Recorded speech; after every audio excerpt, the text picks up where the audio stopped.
पर सबसे पहले आपको एक क्वेश्चन दिया गया है। एकम अक्टूबर 1898 को पेशावर में पैदा हुए। तो कौन पैदा हुए? यहाँ पर जो है पुतरस बुखारी जो है एकम अक्टूबर 1898 को पेशावर में पैदा हुए थे। नेक्स्ट 42 पे जो क्वेश्चन है, निर्मला और जलवा इसार के मुसन्निफ है। निर्मला और जलवा इसार के मुसन्निफ जो है मुंशी प्रेमचंद इन तसानीफ के मुसन्निफ है।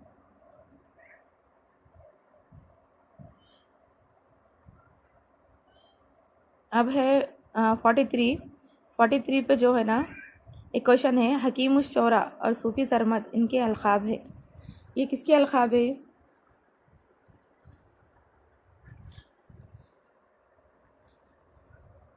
ये अमजद हैदराबादी के अलखाब है। बिना तखल्लुस इन्होंने इख्तियार किया था। बिना तखल्लुस जो है परवीन शाकिर का है। ये शायर जो अपने नाम के शेर में एक छोटा सा नाम इस्तेमाल करते हैं उसको तखल्लुस कहा जाता है। तो बिना नाम यहाँ पर बिना तखल्लुस जो है परवीन शाकिर यूज़ कर देते हैं। फिर हुर्फ़े ख़मरी की और हुर्फ़े शमसी 14 है। हुर्फ़े ख़मरी 14 है और हुर्फ़े शमसी 14 है। तो उनको पहचानना है कौन से है। तो आइन गैन फ़े क़ाफ़ जो है हुर्फ़े ख़मरी है।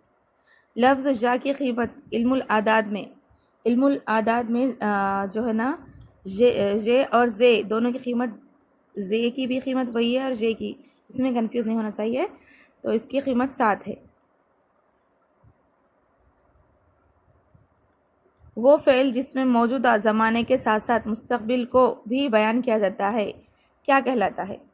मौजूदा ज़माने के साथ साथ मुस्तक़बिल की भी बात की जाती है तो इसको कहते हैं फ़ेल हाल मुज़ारा। फ़ेल